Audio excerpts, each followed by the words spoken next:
Okay, welcome to Parts 4. Today we're going to be looking at a couple of different ways to make some more advanced parts. Basically, from this simple plate down to this saw blade, I'm going to show you, well, some of them I've got a couple of different ways. Some of them build off of the parts before that. So let's go ahead and look at the simple plate. I'll give you a minute to look at the dimensions. Okay, for this one, I've got 3 different methods, and I'm just going to focus in on a different area here. I'm going to start off by selecting the rectangle tool, and I'm going to enter my dimensions. That was an 8x6. And as you can see, I'm in grid snap. That's fine. I'm just going to come out here and click on the grid point. Now, I need to place a 1/2 inch diameter hole 1 inch over and 1 inch up from each corner. Since we're in grid snap and those holes would fall on a grid point, it is very easy for me. All I have to do, I'm still in grid snap, just snap to the grid point that is 1 inch out and 1 inch up from each corner. Okay? In the real world, everything doesn't fall on a grid point. So let's put in another rectangle. And I'm going to switch to free pick, and I'm just going to pick a point out here. And as you can see, if we go 1 inch over and 1 inch up, there is no grid point. So I've got a couple of different ways that we can do this. The first method, I'm going to go to Edit, select Parallel, and I'm going to give this a 1 inch offset. And I'm going to parallel each of the perimeter lines 1 inch inside my blank. So this intersection point is where I'm going to snap all of my holes. Put in a 1/2 inch diameter hole. And I'm going to switch to intersection snap. I can then place the hole on each intersection point, select my delete button, and delete my paralleled lines. Okay. Another way we can do this, we'll put in our rectangle dimensions, switch to free pick, just placing it out here at some random point. And I'm going to select my circle tool. I'll put in a 1/2 inch diameter for my hole. And now what I need to do is click the Set Reference Point. We talked about this, I believe, in Parts 2. I'll hit Set Reference. And as you see, I'm in free pick. I need to switch to Object Snap because I want to snap to the ends of one of these lines. I'll select my corner, and since I'm in relative input, I need to give it relative coordinates. That's 1 inch on my X, 1 inch on my Y. Again, remember, when using the Set Reference Point, always click the Set Reference Point button before you select your corner. Notice I do not have to reselect the Object Snap because it remembers from the last time. I'll select the corner, enter my relative coordinates, that's 1 on my X, and this time it's going to be -1 on my Y. Hit the Set Reference Point, select the corner, enter your coordinates, that's -1 on my X, -1 on my Y. If you forget to hit the Set Reference Point and you just select the corner, it's going to place the hole on the corner. You can delete it and re-add it if you want to, or you could just select the Move tool and enter your relative coordinates. That's -1 on the X and +1 on the Y. Okay?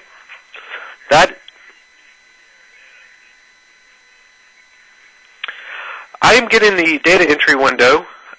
If you go to View, select Options, we have this option, Use Pop-up Keyboard Input. I believe now by default it's checked. If you install a new version, if you've come from a previous version, you might have to go in here and check that. But then all I'm doing at that point is, after that is checked, then just start typing on your keyboard. Okay? Yes. Let's see. So if I select my line tool, and here, let me just, I'll start my line, and then I can type, and it automatically appears. Okay? Okay, let's look at our next. It's, I just called it plate 2. I'll let you look at the dimensions real quick.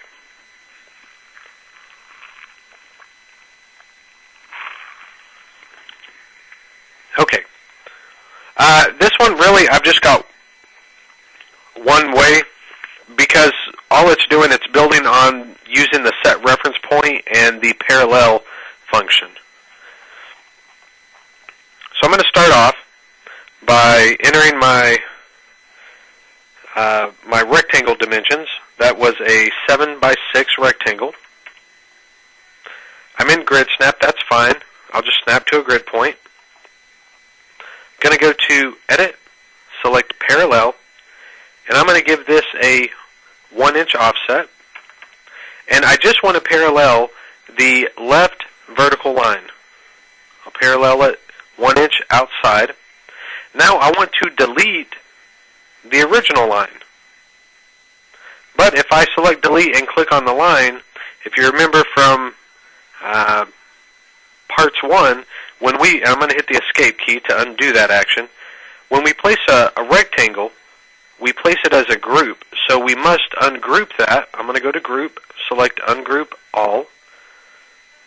And now since I've ungrouped it, the program allows me to delete the one vertical line instead of the entire group. At this point, I'll select Edit. We can use trim and extend. I want to extend this line. I'll switch to Object Snap to the end of this line. Another thing we could do, we could say we want to move the endpoint. I want to move the endpoint of this line to the endpoint of that line. Okay, next we need to place our holes. And those are just half-inch diameter holes. I'm going to click the Set Reference Point. As you see, I'm still in Object Snap, so I just need to click on this corner. And my offset is 1.5 inches on my X and 1.5 inches on my Y. Again, always hit the Set Reference Point before you select the point from which you want to place whatever object you want to place. In this case, it's going to be a hole from this corner. And the offset on this one is going to be 1.5 on my X and negative 1.5 on my Y. And finally, all I need to do is radius the corners. That is a 1-inch radius. We'll go to Draw. Oh, I'm sorry. We'll go to Edit. Select Fillet. Enter a 1-inch radius. And to radius the corners, all you need to do is select the two lines that make up the corners.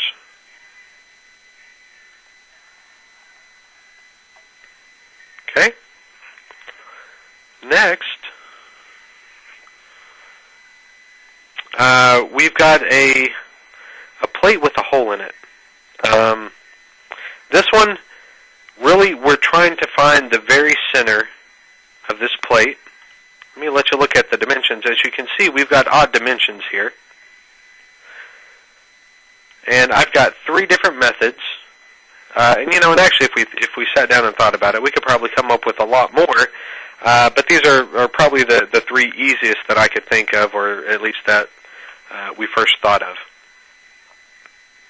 We're going to start off by placing the rectangle. That was 8.45 by 6.32. I'm in grid snap, that's fine. I'll just snap on a grid point. It really doesn't matter. Now, First, we're going to go to Markers, and we're going to select Mark Object, and I'm going to give this a default division of 2. Or I'm going to leave it at the default division of 2, rather. And I'm going to select the top line, and then select the bottom line. I'll then select my line tool. I'm going to switch to Marker Snap, and I'm going to connect the 2 center markers. I'm going to go back to Markers, select Mark Object, again leaving it at the default division of 2. I'll select OK, and then click on my line. This marker represents my center point. I can then select my circle tool. I'll enter a 1-inch radius. As you can see, I'm in Marker Snap, so I just need to snap on that center marker. I'll delete the center line that I've created and go to Markers and select Clear Markers. Okay, that's one way to do it. Another thing we can do, let me enter my dimensions.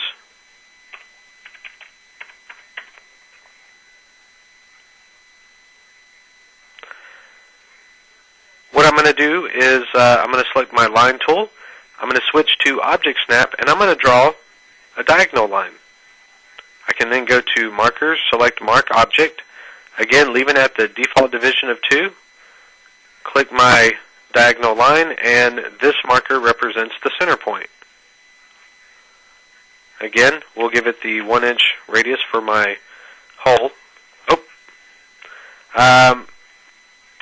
As you can see, I'm in Object Snap when I needed to actually be in Marker Snap. Let me select Escape and switch to Marker Snap. I can then delete my diagonal line, go to Markers, and select Clear Markers. Okay.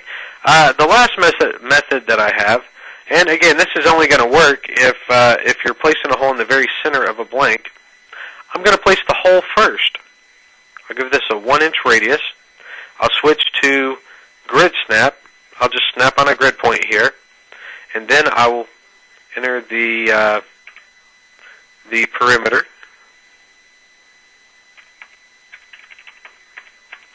Again, snapping on that same center grid point.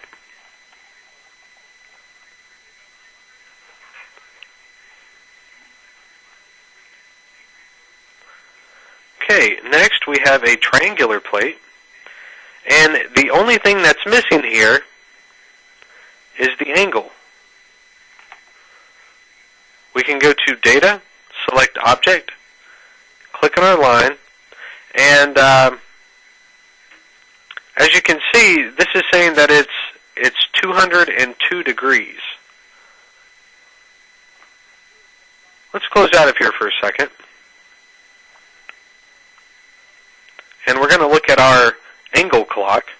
As you can see, 0 degrees equals 3 o'clock, or 12 o'clock equals 90, 6 o'clock is 180. I'm sorry, let me start. I'm getting ahead of myself. 3 o'clock is 0 degrees, 12 o'clock is 90, 9 o'clock is 180, and 6 o'clock is 270 degrees. Sometimes when you select Data Object, it's going to give you a value that doesn't really seem correct. And let me select my line tool. I'm going to switch to Free Pick, and I'm going to draw a line from the center of my clock to the outside. And so about right here, we can agree that that's 45 degrees. Okay, we'll go to Data, select Object, and then click on the line, and as you can see, it's 44. It's close enough to 45 degrees. Okay? But if I were to go, let me select Mark Object, I'm going to delete the line, and then I'm going to redraw it, except for this time I'm going to go outside to the center. I'll select Data, Object, click on my line, and now instead of saying 44 degrees, it now says 224 degrees. The reason being is because it's going off of the start point of the line. When we look at the line, we think that it starts from the center and works our way out. But if I move the start point to the center of my clock, as you can see, it's falling about 225 degrees. Okay, so when you select Data Object, if it gives you a value that is, say, 180 degrees off, just remember this clock face. Okay, and really what that's telling you is the start point is at the other end, the other side of the line that you're trying to find the angle of. Okay, so knowing that, let's go back here. I'm going to delete this line. I'll redraw it. We can then go to Data, Object, select our line, and as we can see, this line is 22.5 degrees. Okay, so let's focus in on a different area. I'm going to start off by drawing a rectangle that is 8 by 6. Just come out here and place it on my drawing area. Now, what I need to do, I need to delete the bottom line and the right vertical line. Again, this is placed as a group, so we need to go to Group, select Ungroup All. I can then safely delete my vertical and my bottom line. I'll then select my Polyline tool. I'm going to switch to Object Snap. I'm going to snap to the end of the vertical line. And then on my keyboard, I'm just going to type, I want to go 2 inches on my x-axis. Okay, now I need to put this at 22.5 degrees. The easiest way for me to do that is to switch to polar input. Remember, polar is where we specify a distance and an angle. I want to make sure that I overshoot this because I'm going to gap the excess away, so I'm going to type 10 inches for my distance and 22.5 degrees for my angle. Once you're done with the polyline, click the green check or the Done button. I'm then going to select my line tool. As you see, I'm still in Object Snap. I'm going to snap to the end of the top line, and I'm going to hold down my Shift key. Remember, when you hold down your Shift key, it's going to give you a nice straight line in all 4 directions. One thing that I do need to do is switch to Free Pick. I'll then draw a straight line. Again, I'm overlapping. Once you're overlapped, just click to place that line. We can then go to Edit, select Gap, and gap away the excess. The last thing that I need to do is radius my corners. Go to Edit, Fillet. I'll give this a 1/2 inch radius. And then again, all you need to do is select the 2 lines that make up the corners.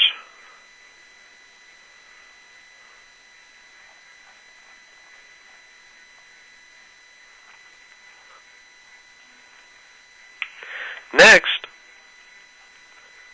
we have this plate with an inner arc, and what I'm going to do, I'm going to enter the perimeter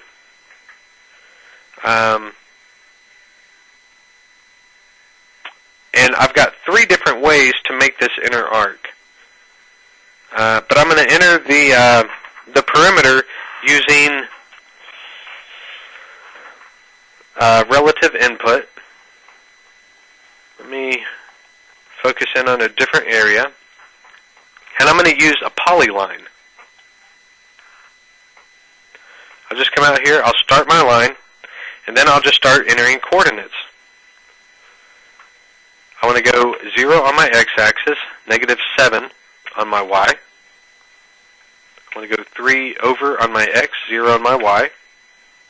I'm then going to go 3 inches up.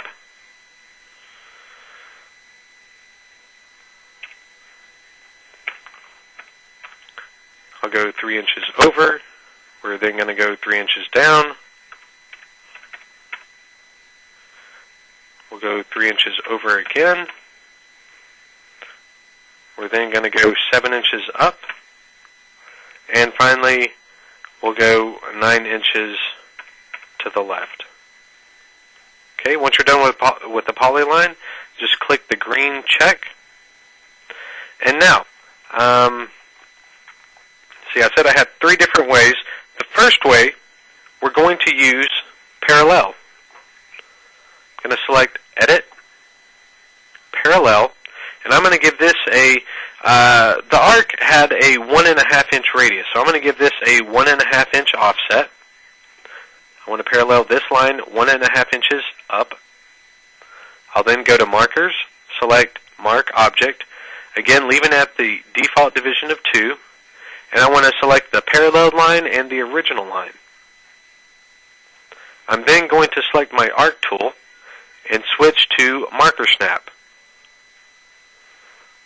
I want to select the bottom left marker, the top center, and the bottom right. I can then delete the paralleled line and my original line, go to Markers and clear my markers, and there you go. That's one way to do it. Another thing that you can do, let me redraw my line real quickly here. I'm going to select my circle, and I'm going to give this a 1.5 inch radius. Oh, actually, one thing that I forgot to do, I forgot to go to Markers, select Mark Object. I'll leave it at the default division of 2 and select my center line here. I can then select Circle, giving this a 1.5 inch radius. I need to switch to Marker Snap, and I'm going to click on this center marker. Okay. Normally what I would do, I would just select Gap, and I would gap away the excess, but I'm going to select Markers and clear markers first so we can see what's going on when I gap it.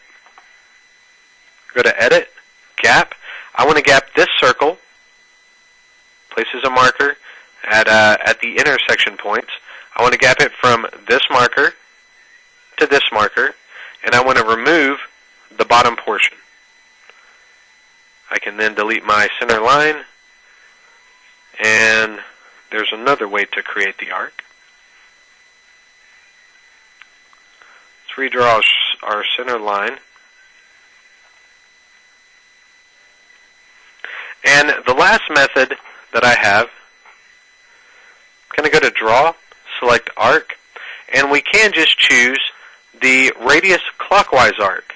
Remember, when using the radius clockwise or counterclockwise, all you need to do is specify the radius.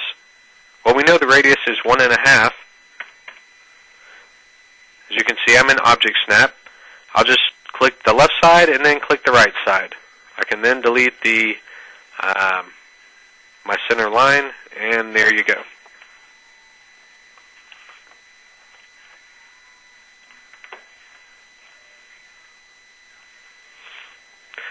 Okay, next we have a belt guard. Give you a second to look at all these dimensions.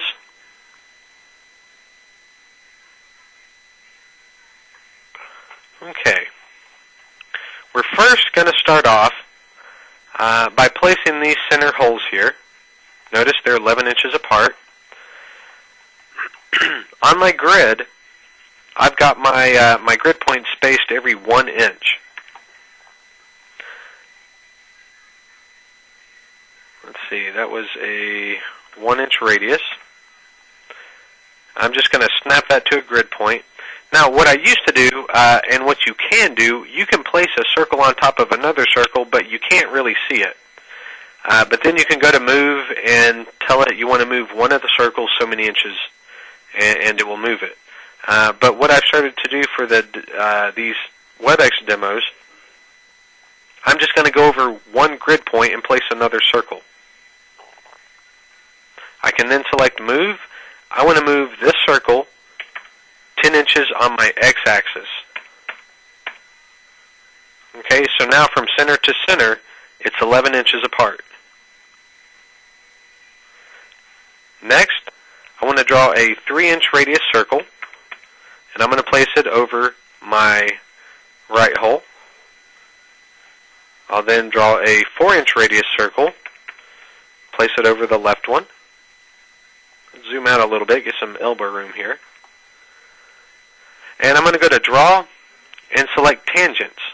I want to draw outside tangents from this circle to this circle.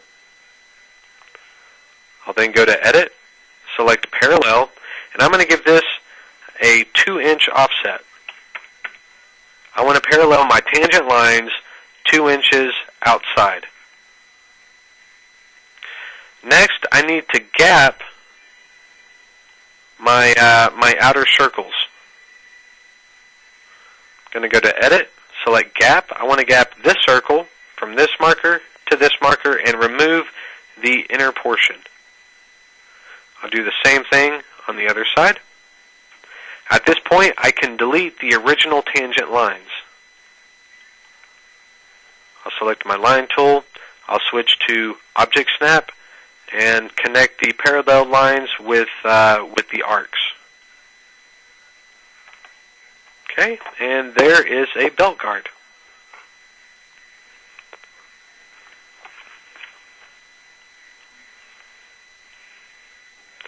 Okay, next we have a round flange. Now this fitting's actually in the fitting library, but it's always good to know how to do it yourself. And for this, I do have 2 different methods. So let's focus in on a different area here. I'm going to start off by placing a 1-inch radius circle. I'll just place it on a grid point, that's fine. I'm then going to place a 4-inch radius circle on top of that. And finally, I'll place a 6-inch radius circle on top of both of them, snapping on the same center point. I then want to go to Markers, Mark Object, and I'm going to give this a division of 6. I want to click the 4-inch radius circle.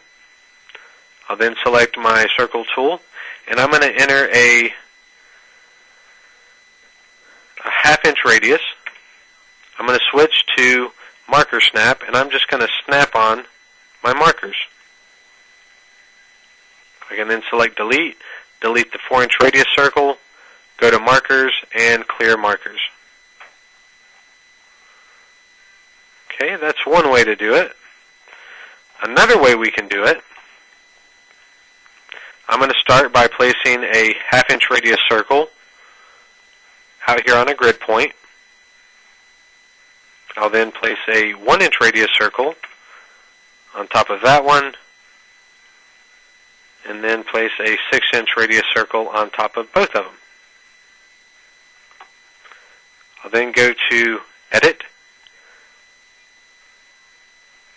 Move. I want to move the 1/2-inch circle 4 inches on my x-axis. I'll then go to Edit, Copy. I want to make multiple copies. I want to make multiple copies of this circle. I want 5 more copies, and I'm going to use a center point. Okay, now remember, when using the center point option, when it says select location to copy object to, it really wants to know where is that center point. Well, the center point's right here. I'll just click with my mouse, and it gives me 5 more copies of this original circle around this center point.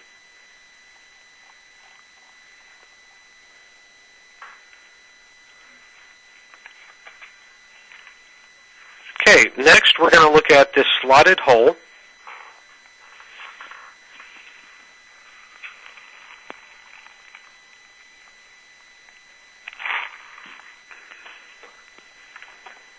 Let me focus in on a different area here.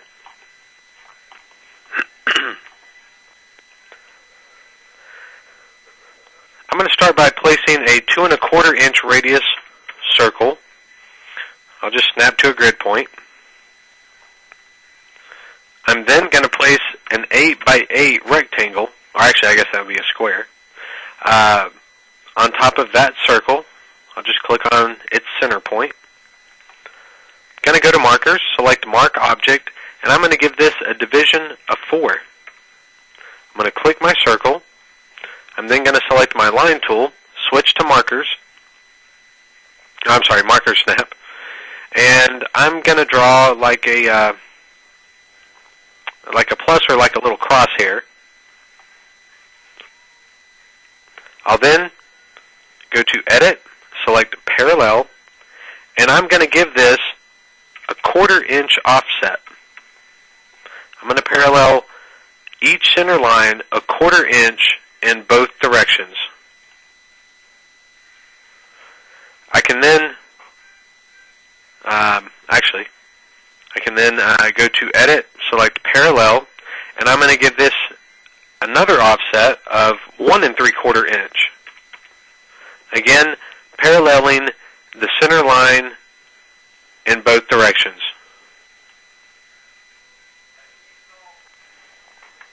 I can then select my Delete button and delete the original center lines. Let's zoom in here real quick. I'm going to go to Edit, select Gap, and then I just need to start gapping some of this stuff away. And if you guys will, just give me a minute. And let's go ahead and gap our tabs out.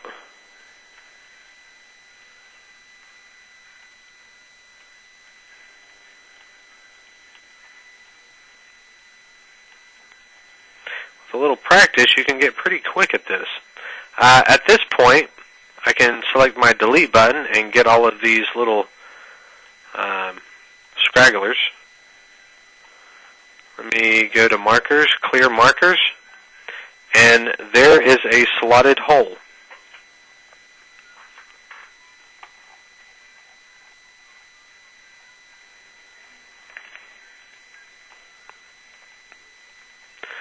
Okay, next we have this saw blade.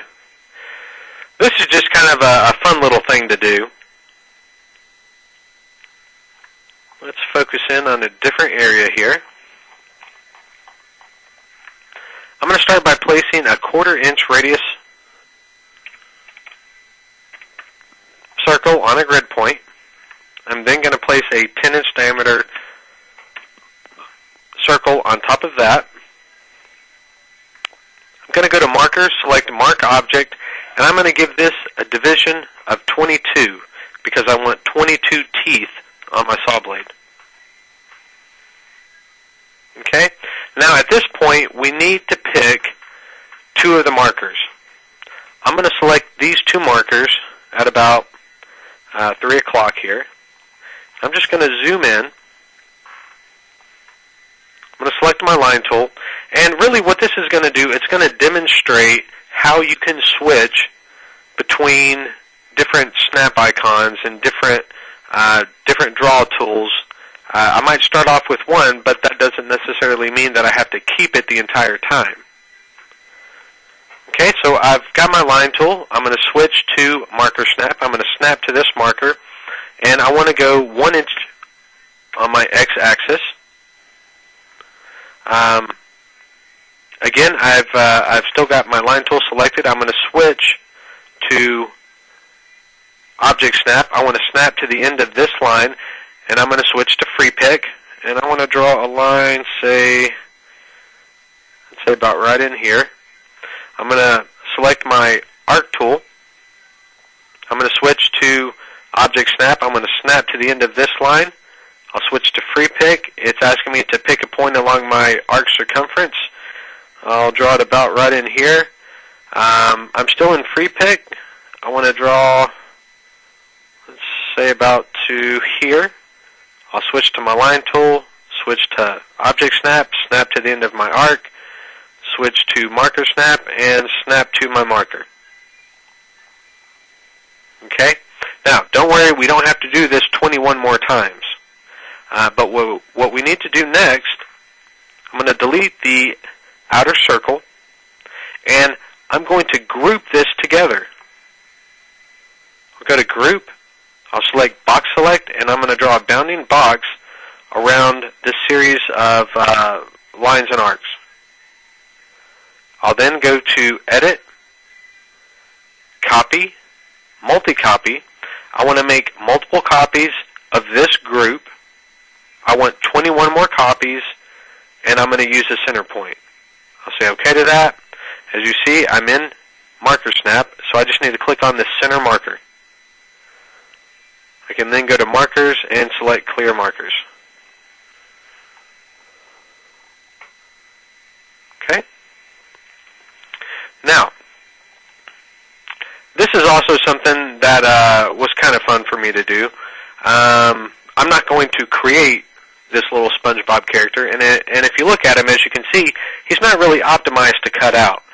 There's things that I can do to make him optimized, but this was just something to kind of demonstrate what you can do with the parts program. Basically, if you can draw it on paper, you can draw it in the parts program. And if you look at SpongeBob, he's just a bunch of circles, squares, and arcs. Okay? Now, what I want to show you is how I did his head, the sponge part. So we'll kind of keep him in on the screen here. I'm just going to draw a rectangle.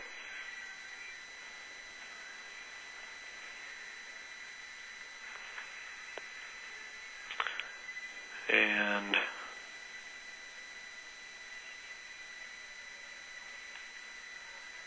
oh, I meant to switch to free pick there.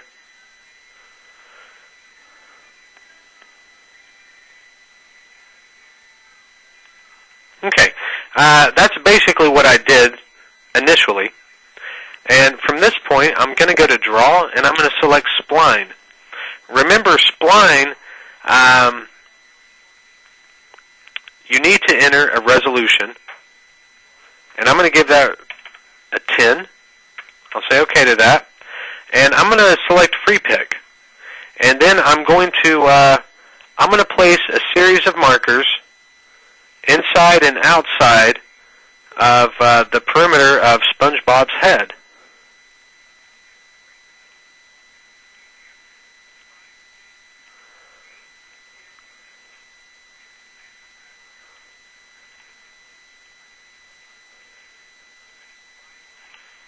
Okay, I'll go ahead and click my green check here. And maybe I'll go ahead and just finish up this little part right here.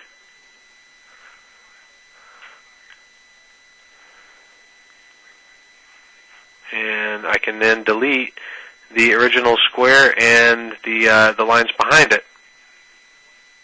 Okay, so what the spline is doing, it's taking, instead of drawing a zigzag line, it's turning that zigzag line into a curvy line. Okay, that is it for me today, guys.